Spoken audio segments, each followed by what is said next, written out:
Quick colour for England on the outside.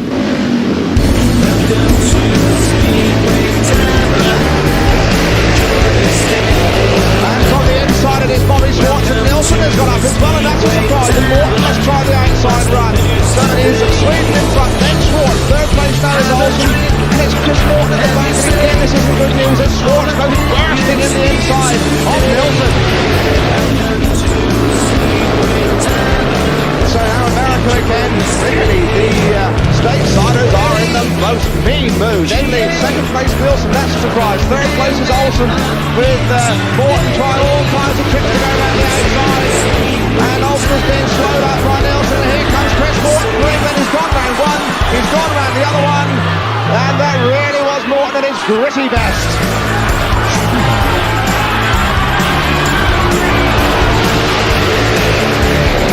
Chris Morton's come from last and can he get past Bobby Schwartz, and he's having a rare go, and he's done it quite beautifully. And there is a perfect example that even if you're last, you can still win Speedway races. Chris Morton has lifted England sky high. After the longest close season. Yes, it will be looking for that start again. He seems to have just momentarily perhaps lost his magic touch out of the traps. Who's going to win the NDL? What about the world champion? Well, to be honest, I don't really care. I just want to watch some Speedway. Except that a bit closer to the season start, myself, Mattie and Chris will be once again embarrassing ourselves with our yearly predictions. This is where Chris shows he's got no Speedway knowledge whatsoever. Yep. Where Matt picks Wolves to win every league. Yep. And I predict Anders Rowe to end up unemployed. Yes, that's a joke, as some of you will understand. Anyway, this is only on the Speedway Tavern. The Speedway Tavern, the crossroads of the Speedway world. Yeah, it was under difficult conditions.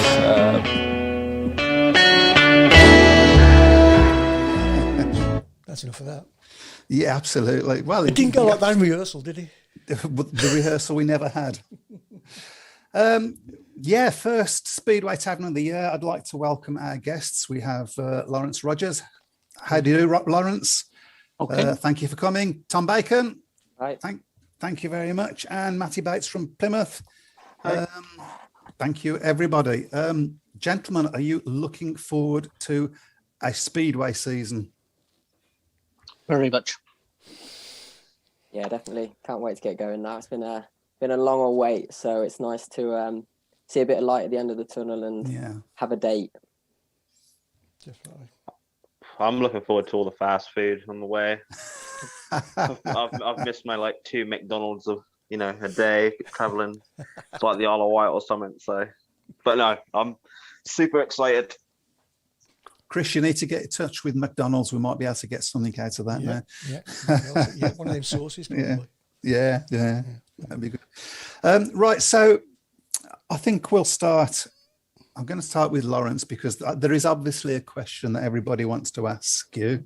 I have a feeling that you're going to say I can't tell you yet, but I'll ask it anyway. What's the team?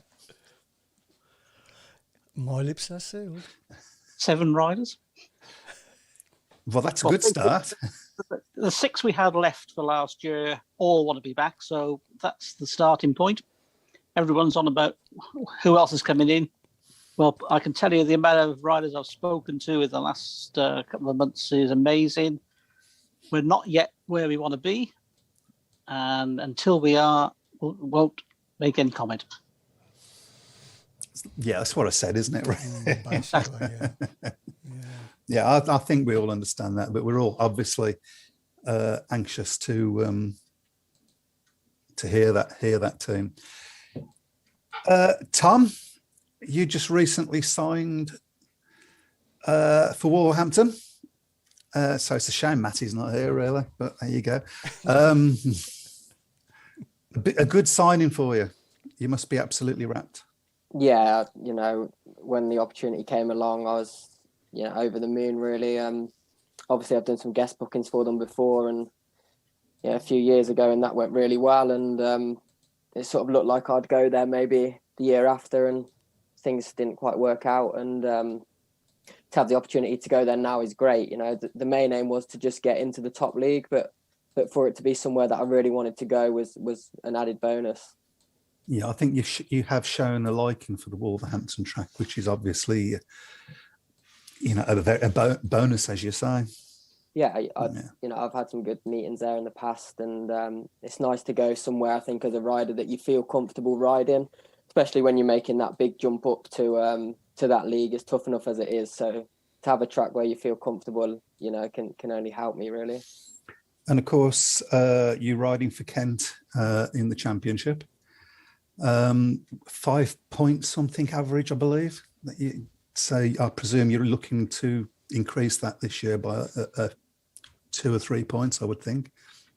Yeah, it'd be nice. You know, that's always the aim, to increase your average. Luckily, you know, I'm fortunate. I've done that every year. I've increased my average, so hopefully we can just keep going in the right direction. Again, it's a track that I really like, and it's a really good setup down there. And I think it's good to see them, and you know, and to see Plymouth make that step up to the championship. And I think we've got some good guys there to be in a team with, and I think the fans will really enjoy seeing some championship racing there too.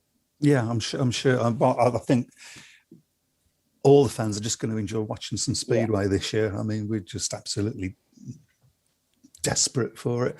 And we spoke about Plymouth. Mattie, big step for you this year. Yeah, it wasn't unexpected, but it kind of was at the same time. Obviously, with how last year panned out for pretty much everyone in, you know, all 3 tiers, it was quite you know, a bold move to jump to the championship, I suppose. Especially with, you know, we only ran 2 meetings last year, which we were really fortunate to, because there were so many clubs that didn't, you know, even have the opportunity to have a practice. So we were one of the fortunate ones to get a couple of meetings down at Plymouth. But no, I think it's a bold move, but I think it's the right move. If I'm honest, especially how, you know, this new points limits come in for the National League and stuff. It would have you know, changed our team quite dramatically, and it's, you know, it's never nice dropping riders, especially before the season, when, you know, they think they've got a job and you have to tell them their services aren't needed. So, you know, I think it's good for us, it's good for the city of Plymouth, and I think it's just good for Speedway in general, because, you know, as Tom touched on, you know, with Kent moving up as well, it's just nice to see some fresh faces and some fresh teams in the league, and, you know, it's another excuse to go up to Birmingham and see Laurence. I'm sure you will always be welcome, although I'm sure Laurence is saying, yeah, but we're going to beat you. Nah. Here we go again. And talking about being bold and bold moves, you've made a couple of bold signings, haven't you? Yeah. Yeah. You know, I think obviously, again, we've been a new club, and majority of the clubs keeping most of their signings that they would have had last year. We obviously needed to make 1 or 2 big signings, and, you know, not just draw a crowd in. Obviously that is, you know, a major factor, especially with moving up, but, you know, we need that experience, and I don't think you get any more experience than a 3-time world champion. So you know, and him and Biani are, you know, I would imagine, you know, we know we've not signed them as GP riders. We know they're not, you know, obviously at that level anymore. But, you know, at this league with the young team we've got with them, they should, you know, should show the guys the ropes, and, you know, hopefully the other signings will really benefit from riding with 2 riders of that caliber. And it was just nice for Crumpy to actually finally ride for a Devon club, being, you know, I know he's obviously Australian, but, you know, being born in Bristol, he's from the West Country, and his dad rode for Bristol, and his, you know, granddad rode for Exeter. So it's nice for him to probably finish his career down in the Southwest. well, we all have a cross to bear, of course. But and you've just signed an American rider that I know very little about. Yeah, Dylan. He's I mean, a lot of the Americans have been on my radar. Being very much like Laurence. Obviously, Laurence was heavily involved with the Dream Team. Yeah. And the Rummel brothers with Max as well. He's slightly older than Dylan, but they've always sort of been on my radar of why aren't they racing regular in this country. I know Max had a season with Edinburgh a couple of seasons back, but I see him banging in the scores over in the States, and I know it's not Britain, but Britain is that stepping stone if you want to start a career as an international speedway rider. You need to come to England and learn your craft. And I think coming to Plymouth, being the smallest track in the country, it should be one that suits him. But I mean, if he's anything like these other Americans that have come over in the past, they seem to favour the bigger tracks because they're not used to it and they like to go fast. And so hopefully, he's 21, I believe, so he's still young. He's going to be hungry, so hopefully he'll like it down in Devon. Yeah, and I would guess that the way the situation is at the moment, with, as you say, most riders knowing where they're going to be going from last year, that you've almost got to take a punt at something that's slightly unknown. Yeah, definitely. Yeah. Laurence, who's the rider? No, sorry. I might throw some names out later. You never know. Can I quickly say hello to a few people? I was going to say actually. It's gotten busy. So hello to Simon, Vicky, Barney, Craig, Brian, Dave, Stephen, Craig. I've said him before. Jim, and a load of others. Yes, so guys, for those of you, I think you've all been on the show before, actually. The way we do things is we'll keep throwing questions at you until the cows come home, but also we have people contributing via Facebook and YouTube and our own little shout box. So they'll chuck questions out, and we'll pop those to you as well as we go along. Also, just because I might throw a question at Laurence or Mattie or whoever. Yeah, everybody join in. We like a free for all in this. So there we go. Yeah. Talking of which, are there any questions out there at the moment, Chris? I'm still trying to get Mattie on. Okay, well, there's a question. Jim says, "Evening Taverners, good to have you back. Hope everyone is safe and well." And I've lost the other ones because it's gone too fast. Oh, hang on. We've got somebody coming on. Who's this? Well, let's hope it's Matt. Tom, how have you spent your time during this lockdown period? Just working, to be honest. Luckily, had work since I got hurt back in 2019. Right. And thankfully, it's been working from home. So, I've been quite lucky to stay employed. But obviously, it's been a big change from what we had planned to be doing, because our life is based around going and ride Speedway, and everything else has to sort of fit in. So when you lose that, it's a big change to your life, and it's certainly not been easy like it hasn't been for a lot of people, to be honest. Absolutely. I'm going to chuck that question out at Laurence and at Mattie as well. And Matt Buckley's on as well. Oh, good God. I thought, yes. Well, hello, Matt. How you doing? You'd think after all these months of lockdown, we'd be able to crack technology. Yeah, that's right. Yeah. Well, we have, to be fair. We have, yeah. But you with that Nokia 3310, you know what I mean? Times have moved on.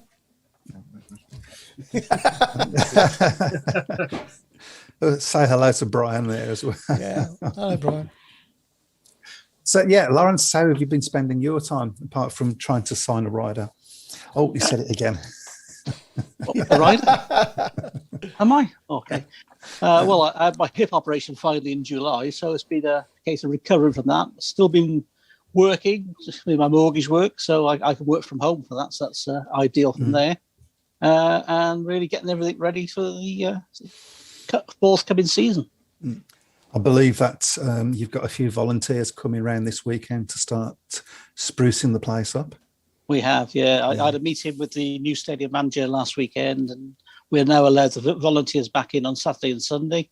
Whole list of things to get done. So hanging up with those as from 9:30 on Saturday morning.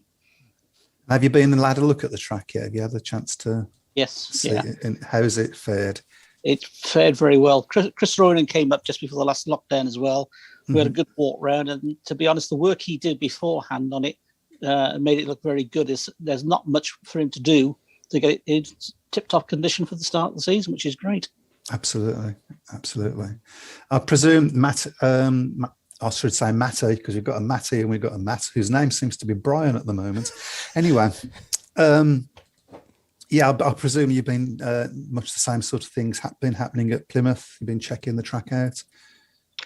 Yeah, I mean, obviously last year we put that new grandstand in on the home straight, and just been doing the odd work. I mean, I haven't really had the opportunity to go down there too much, which is bizarre because I moved to Plymouth just before the first lockdown hit. But I wasn't very good at socially distancing, and I now have a newborn, which is the outcome. So, but no, I mean, Mark's been down there with, our track staff, pretty much daily. They've just been grafting away. And I mean, each time I've gone down there, there's just been more improvements. And, it's just little things like we've extended the pits a bit, and, they've been concreting it out just to get it all sort of ready for when May hits us. And, we go racing.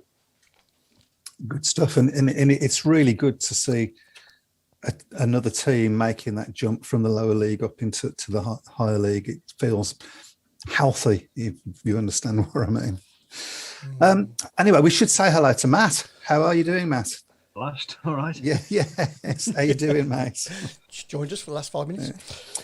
I need to tell Tom, actually, Matt's going to be one of your biggest supporters. He's a Wolverhampton supporter, but don't rub him up the wrong way, because he's likely to break his board again, and we don't want that.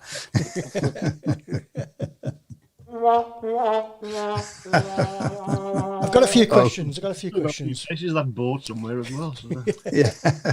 Okay. Question from Simon Corbett. He says, "What do the guys think of the top league running with only 6 teams?"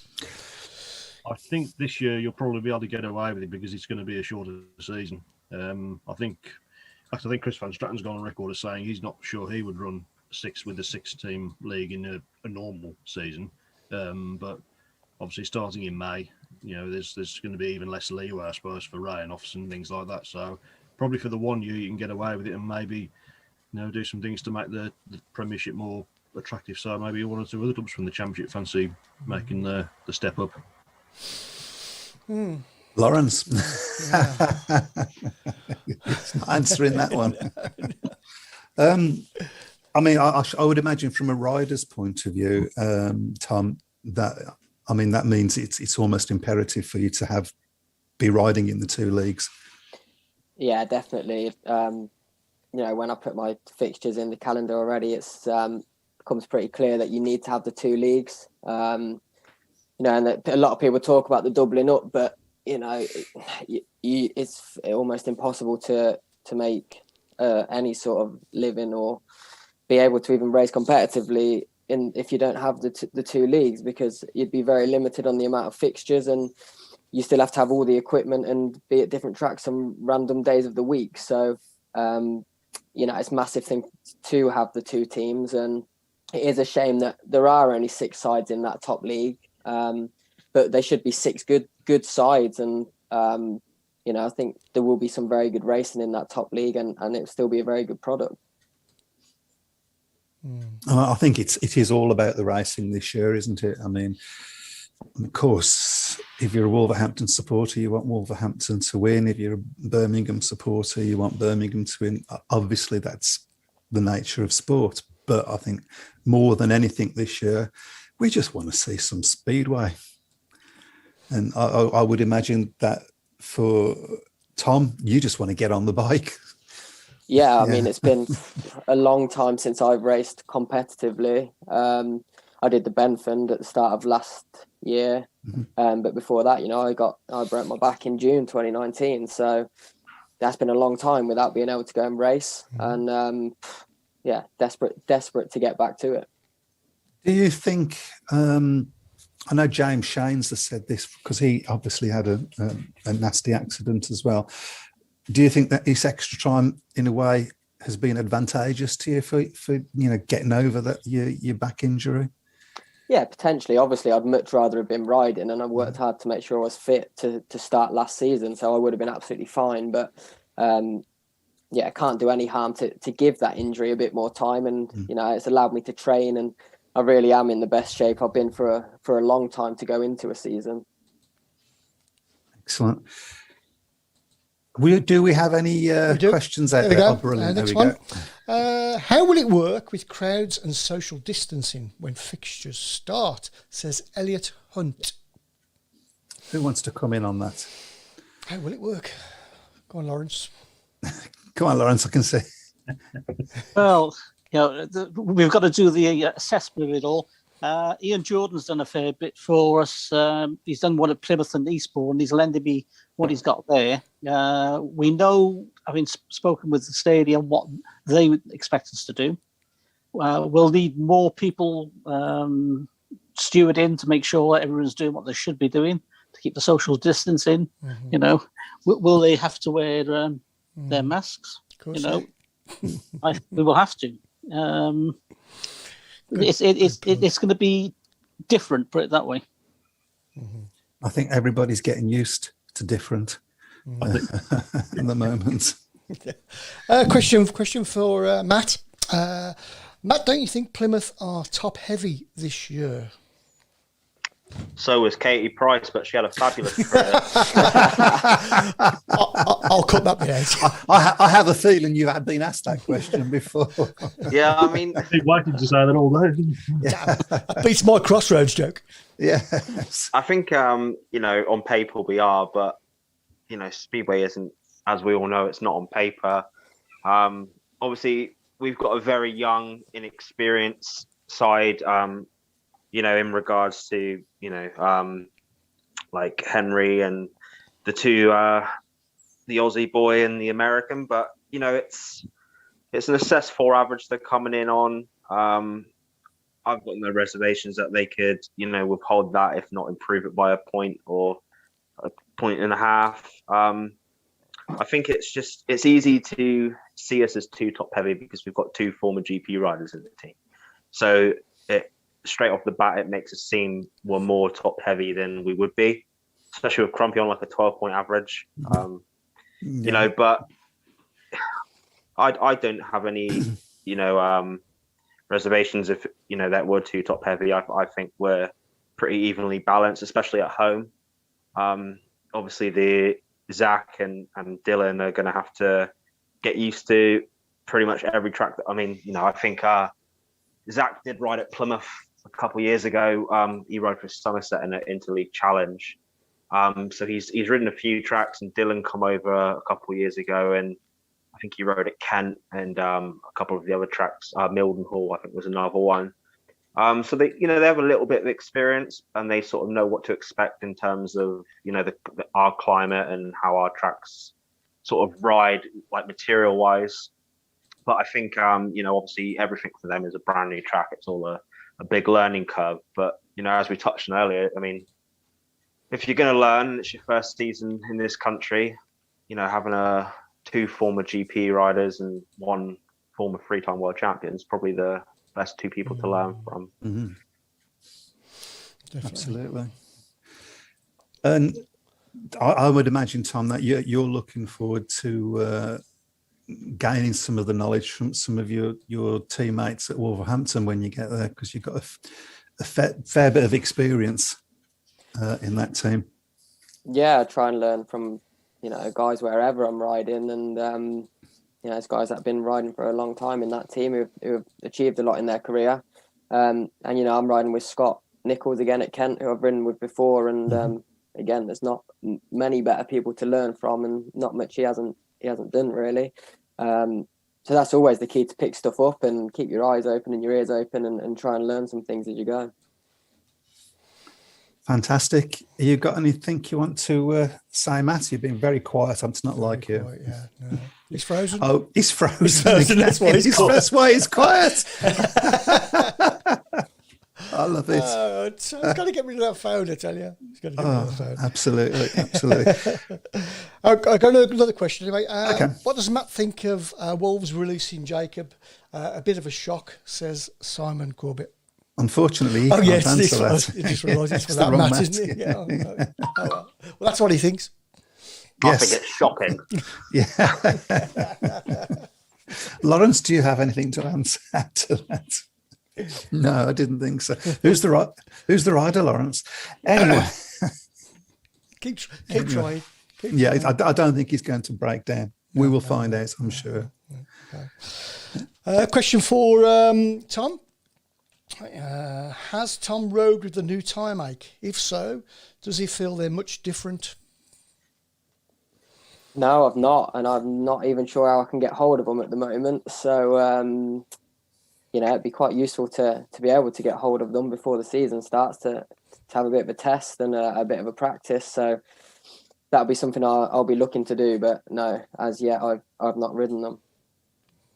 Yeah, that's okay. I would imagine, Laurence, that sort of logistics at the moment is something, getting parts, getting tyres, getting all sorts of things. Shale is quite a difficult sort of thing to do at this moment in time. Very much, because actually you can't go and drive somewhere and get them, so that's difficult. Shale wise, we still got a fair bit left from the stuff we bought the year before, so fingers crossed there'll be enough there for the year. Mm-hmm. We don't need fingers crossed, but yeah. I mean, absolutely. Mattie, have you got anything to add to that? When it comes to track surfaces, I don't get involved because everyone just likes to have a good old moan about Plymouths. But no, we've got very much like Laurence and Birmingham. We've got mixes left from previous seasons, and we're pretty much all ready to go. Obviously making the jump now, very much like Kent, and I'm sure Tom would have experienced Kent in the National League and stuff. It would be interesting to see if Len puts any more dirt on it this year for Championship, which I can't imagine he would, because Len don't like the dirt all that much. But obviously these Championship boys are used to chasing the dirt a bit more, and obviously with it being a slightly harder racing, especially in the sort of first corners and first laps, you need that bit of dirt there. So we'll just go ahead as normal, and I guess press day, or if we have a press day or whatever, and see what the world champion thinks. Yes, that would be an interesting. Tom, have you noticed that difference as you moved up from the National League to the Championship, and now obviously in the Premiership? Yeah, the tracks can be, prepared differently. They tend to be a little bit slicker in the National League. But to be honest, I don't think any track really, with the bikes now, modern day bikes, need tons and tons of dirt thrown on them. Actually, I don't think it really improves the racing. I think, if we can just get a consistent surface as a rider, that's all that you're asking for, really, whether that be slick, grippy, or, ideal. Something in between would be nice. And, it's just a consistent surface that you're looking for as a rider, rather than whether it's really slick or really deep, to be honest. So with that in mind, I'm going to ask you, what's your favourite track now? My favourite track? Probably Wolverhampton or Redcar, I think, because they're both tracks, again, that are prepared really nicely. When I rode for Redcar, it was a pleasure turning up there, just looked pristine when you drove in, and you could really trust the track. I think as a rider, any track where you can really commit and where you're not thinking about just getting around the 4 laps, you're thinking about racing. That's really important as a rider, and that's when you get the best racing as well, I think. And is there any track out there, you're probably not going to answer this, but we'll give it a go. Is there any track out there where when that comes up in the calendar, your heart sinks a little bit? Oh, God, don't really want to go there. No, definitely not. None at all. We don't believe you. Don't have to. Laurence, talking about track preparation, is it the same guys doing the track this year? Yeah, there'll be Ollie with Mick and Chris Roynan. So we've got three guys there. So, Chris Roynan's been around a long while, knows what he's doing. So, they'll be learning off him. That's an interesting addition, actually, Chris Roynan. I think that's quite a positive thing. Yeah. Be interesting when Newcastle's there. It's always an interesting when Newcastle's. Yeah, he can't mechanic for his son that night. No. Chris, any more on the shout box? You keep chucking them out, mate. Another one from Simon. He says, with the standard in both leagues not miles apart, why didn't they have one league split north and south? That's from Simon. Not enough riders. Well, not enough riders. No. I suppose the Poland thing plays into that a little bit. Very much. Yeah. And it's messed a lot of people up by the fact they can only do 2 or 3 leagues now, whereas some of them would have done more. Yeah.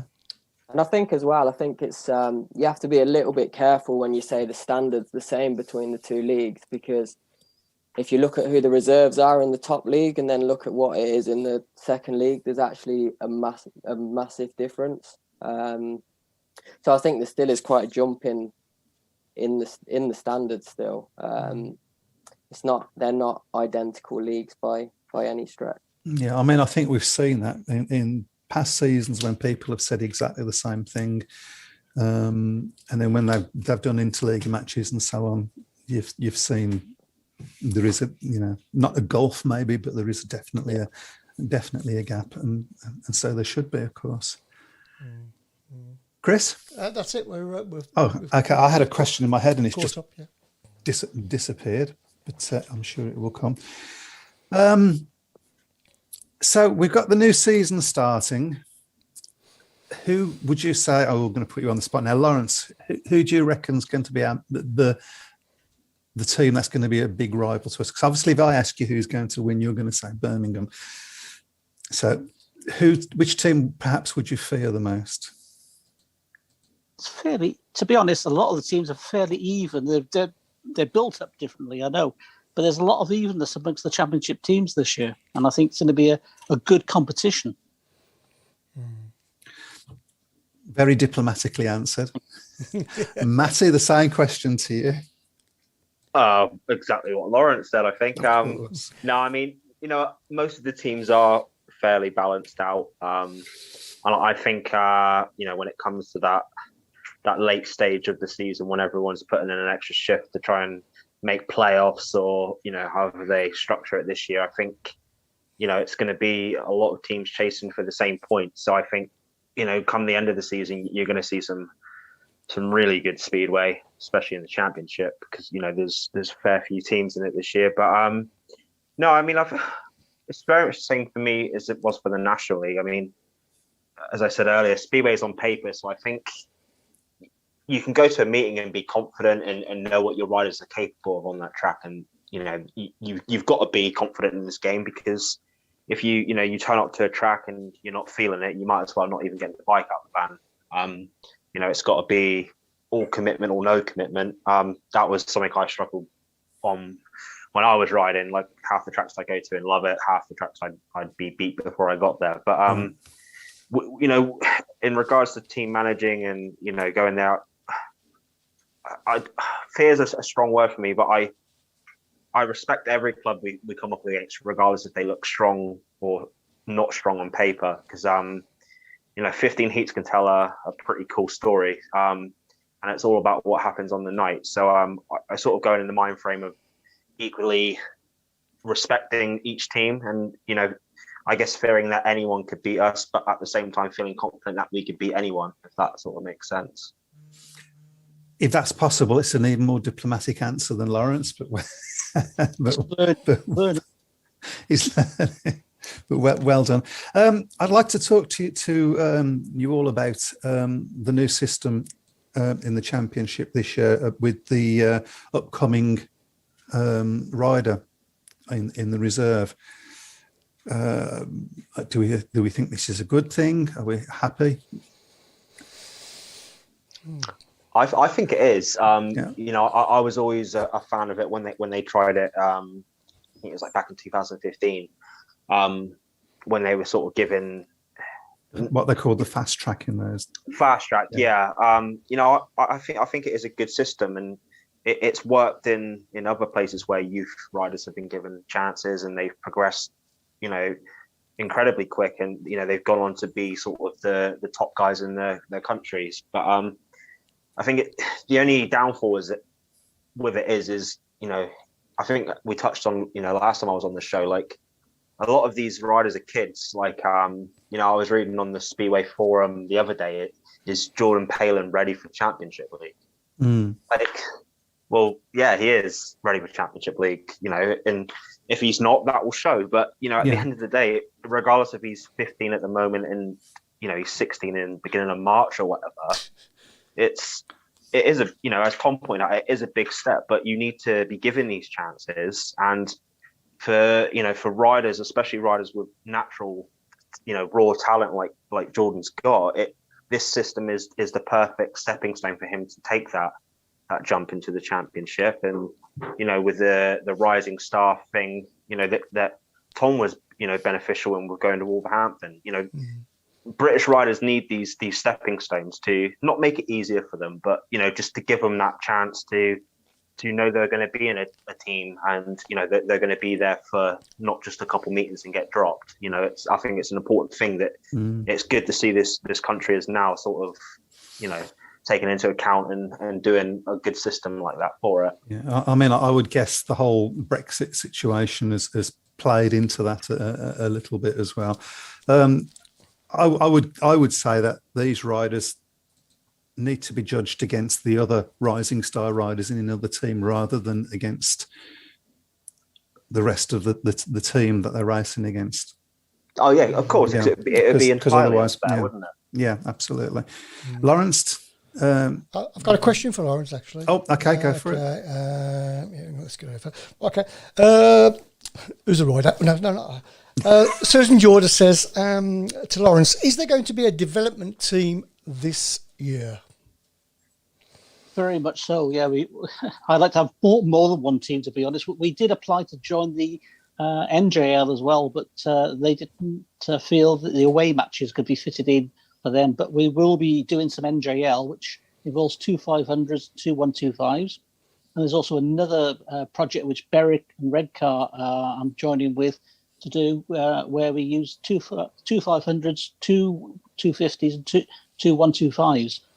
So, you know, we the MDL to me is very important, and I've actually got enough riders to put 2 teams in it, but they won't let me.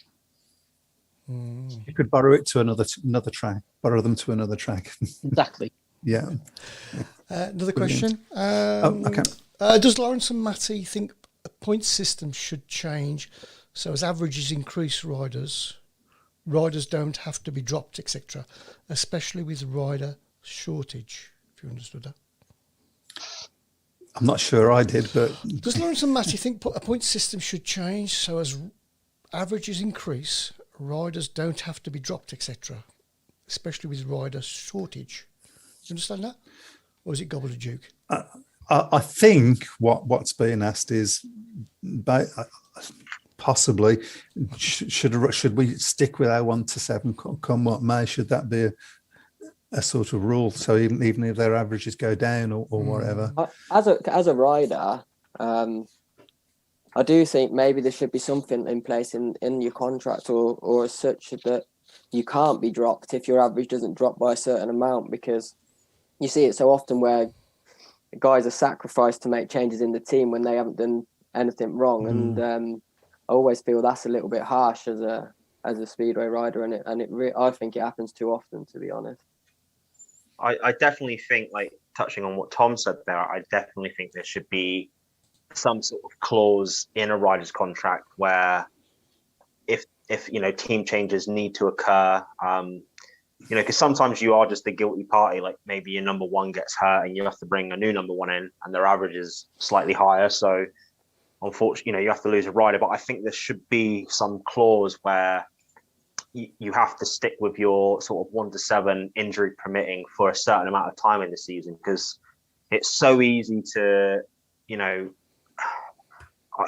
don't want to say British Speedway's lost it, is not loyal to its riders, because I don't think that's true. Because speaking, from a personal note, and I've ridden for Laurence in the past, and most promoters I know are very loyal, and they want the best for their cities, their teams, and in their respective 1-7s.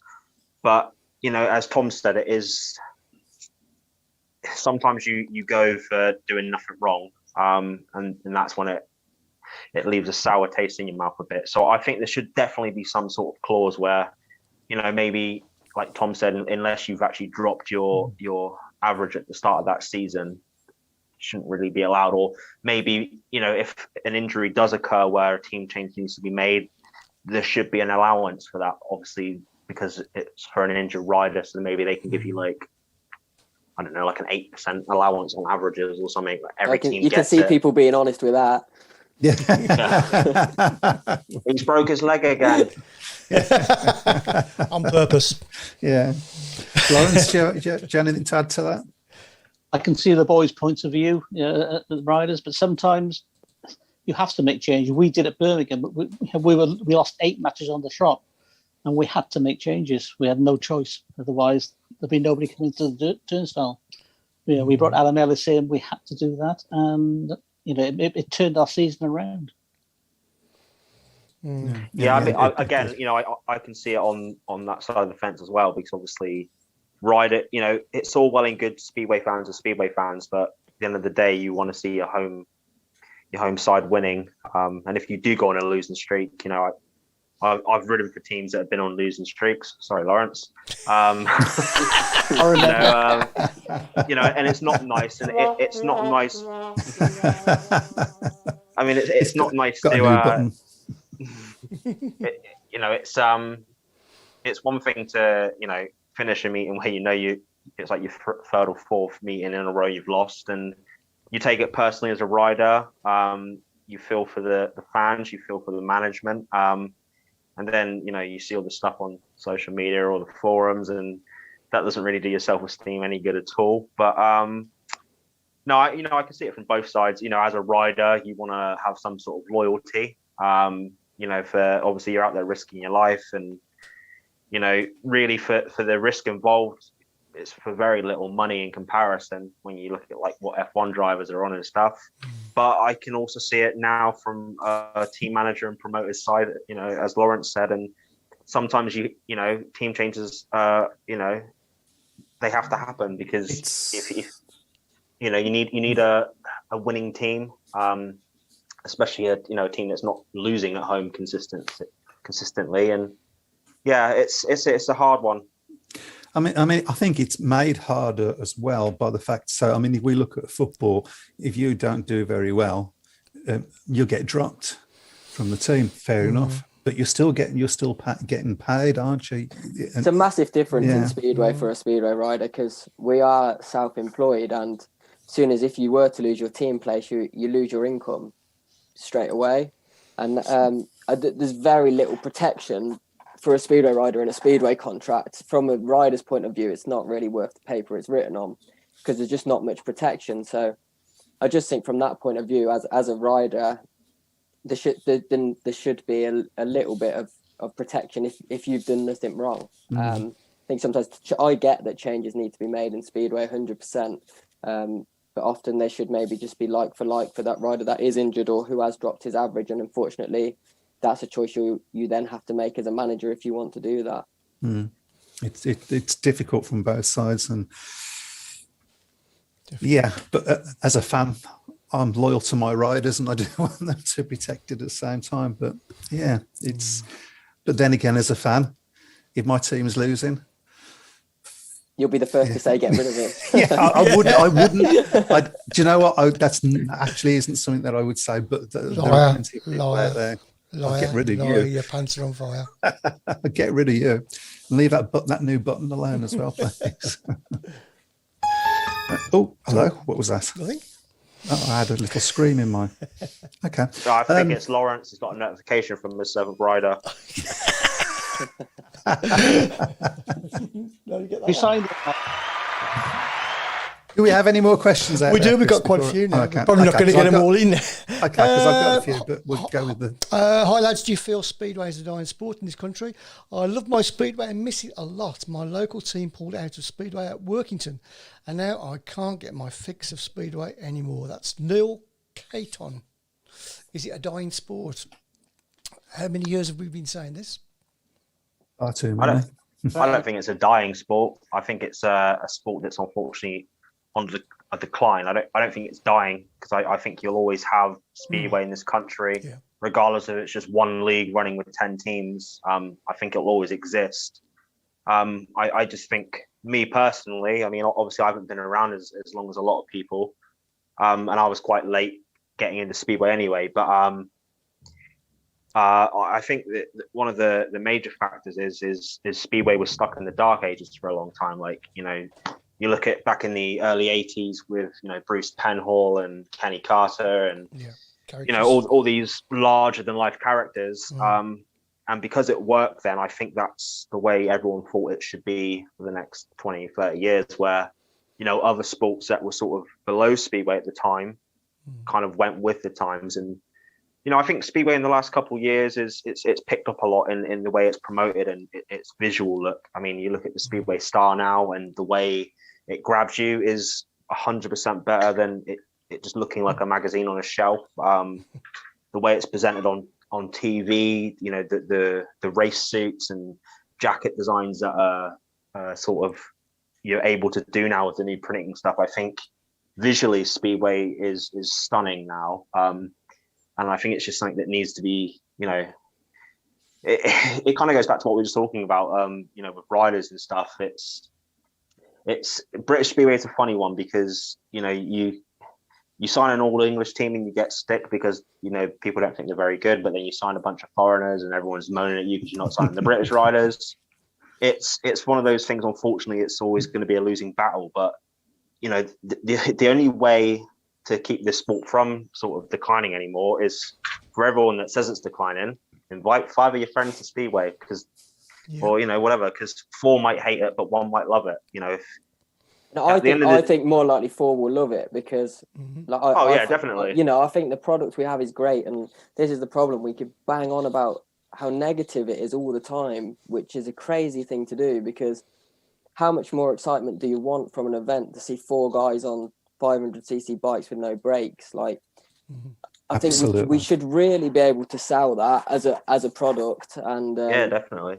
You know, I personally don't think it's that hard of a sell to sell Speedway, but like Mattie said, it's really good to see us try and bring it a bit more into the modern era. And there's been some changes that have done that. And, you know, you see what Plymouth are doing is great. They seem to be trying to improve the stadium just to make it more of a family, just to make it more of a family night out, which is what it should be.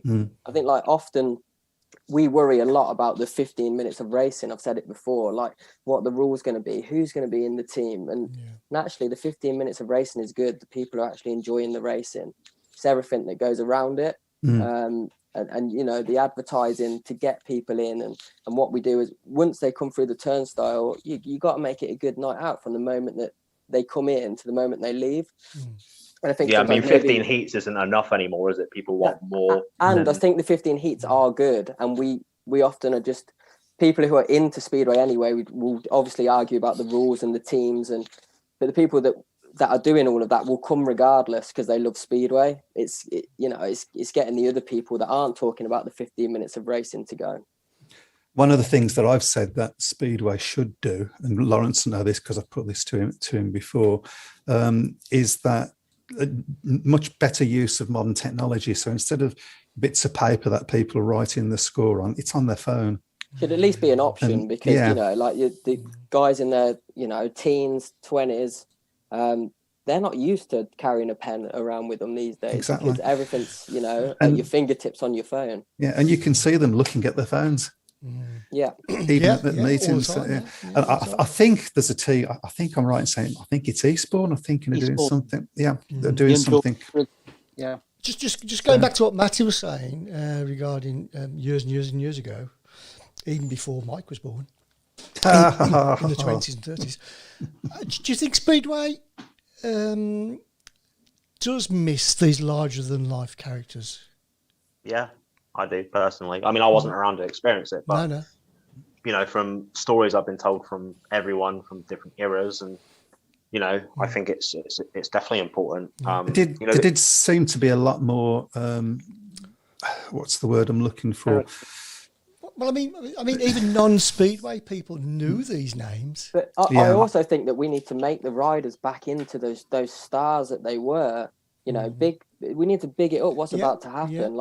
We're about to go out and race 500cc motorbikes for 4 laps. Like, it's pretty dangerous what we're about to do, to be honest. And you know, half the time you hear the build up to the race and the music being played, or it just really doesn't build up what is about to happen. And again, that's the thing, that the actual racing is great, but you know, we could really highlight it, because I think it's an awesome sport to go and watch. Yeah, I agree with you there. I've never yet experienced anything, even with the smallish crowds that we get, that as exciting as a pass that's just come from nowhere, and the noise that comes from the crowd at that point, it sends goosebumps on me, you know. And it's this sport can sometimes just make you go, what? I mean, I think another big factor from how it used to be to how it is now, and you know, some of the older people in the room will probably get more what I'm saying. Again, way before my time, but you know, looking back at archives and DVDs and reading notes, OSRs and stuff, you never had doubling up or doubling down, which, as Tom touched on earlier, I mean, especially if you're a British rider, it's crucial that you get that opportunity, because if you're not racing, you know, over on the continent, it's very, very little meetings for a rider trying to make a good go of it in this country to earn money, and not just earn money, but also earn more experience to sort of push themselves as a rider. But I mean, if you go back to the, you know, late 70s to probably the early 90s, there was no doubling up or doubling down, and riders were your riders. They were at your club for a significant amount of time. I mean, you look at Bruce Pennell, spent 10 years at Cradley, and, you know, people like Mike Coles spent, you know, like 10 years at Exeter, then went and spent 6 or 7 years up at Edinburgh, then back to Exeter.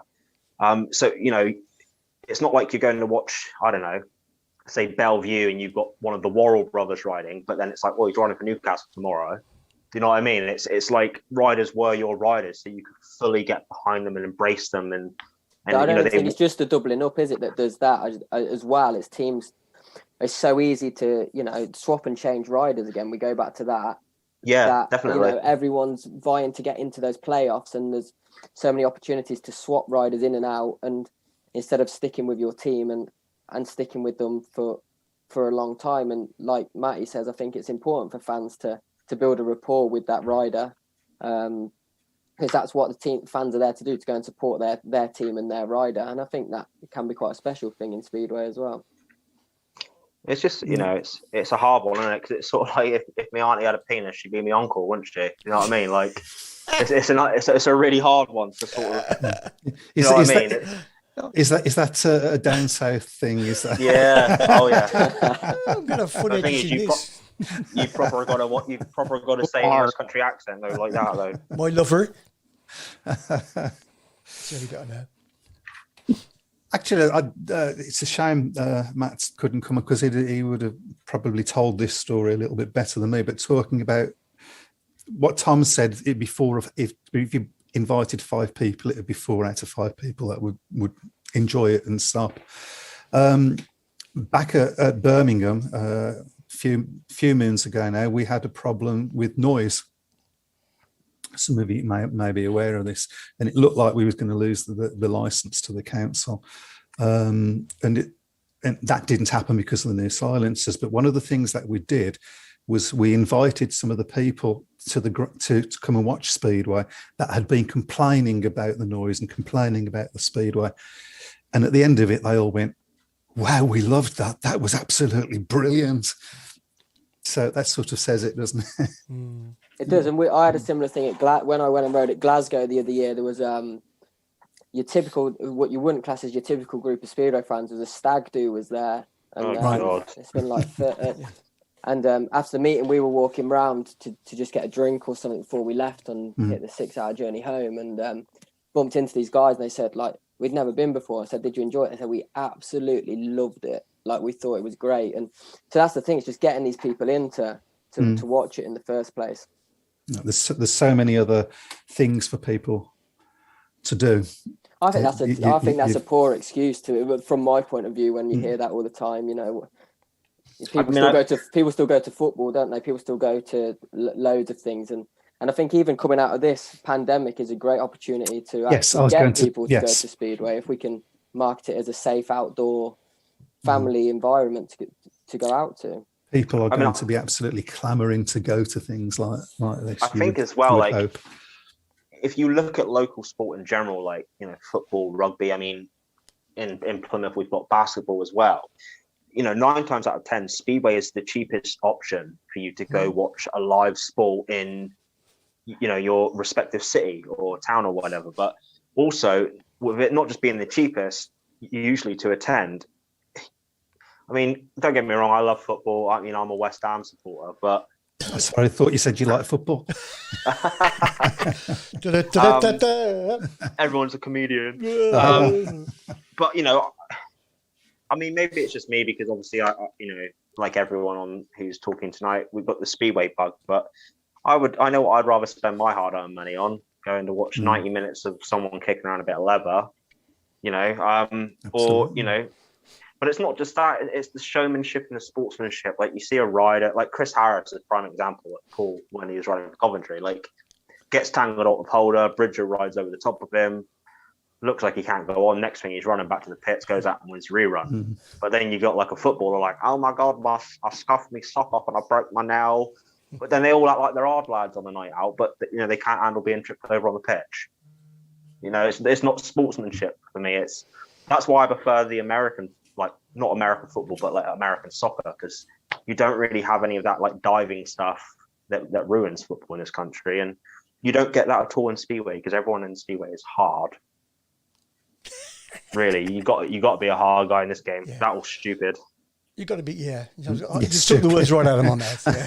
That's what I was going to say.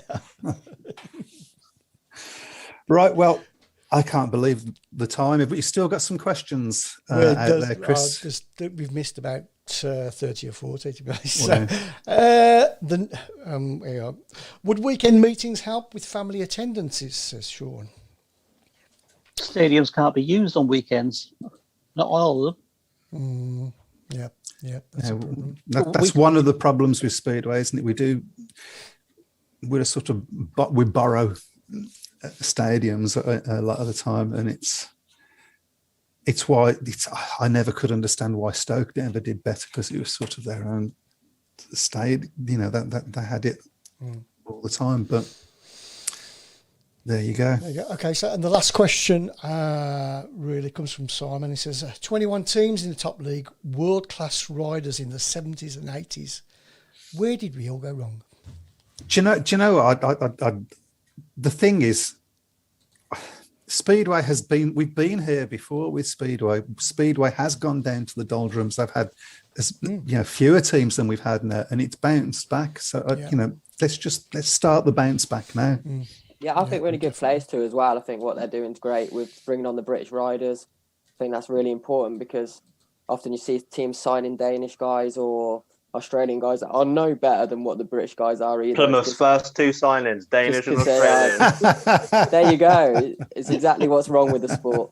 But no, there's often, you know, British guys that get overlooked, and you see Daniel now been signed at Poole. There was no reason why he shouldn't have been in there anyway.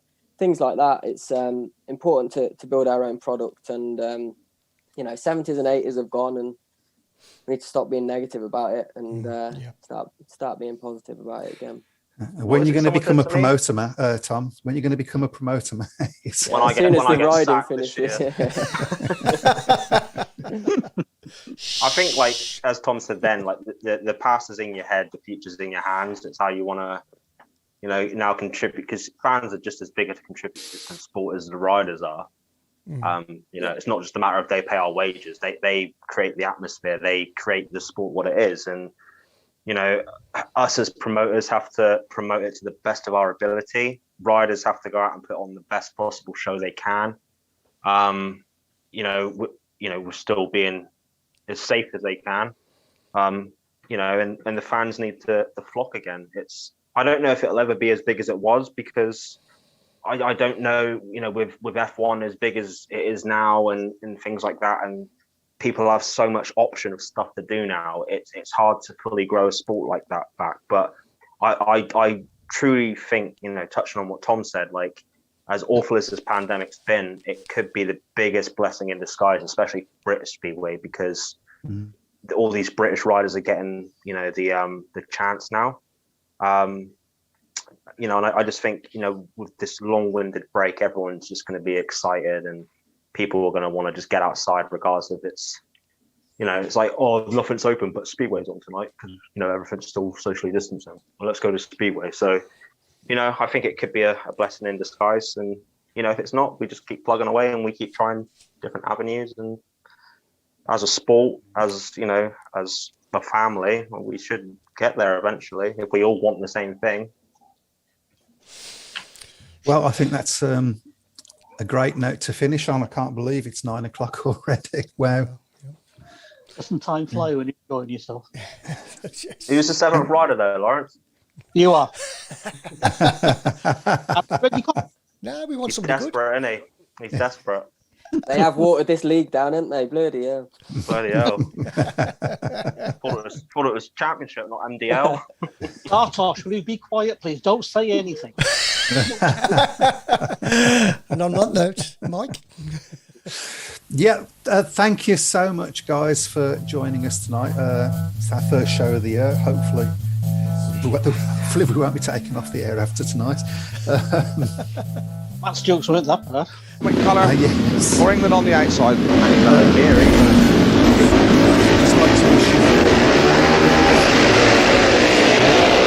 from the inside it is Bobby Schwartz, and Nilsson has got up as well, and that's a surprise, and Morton must try the outside run.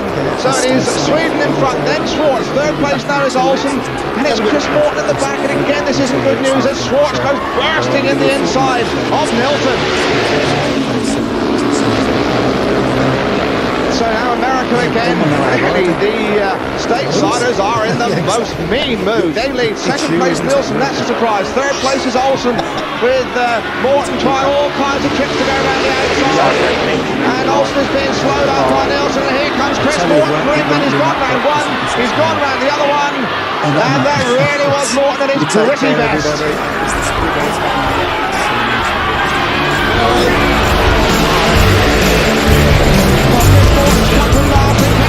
Bobby Schwartz, and he's having a rare go, and he's going quite beautifully, and there is a perfect example that even if you're last you can still win Speedway races. Chris Morton has lifted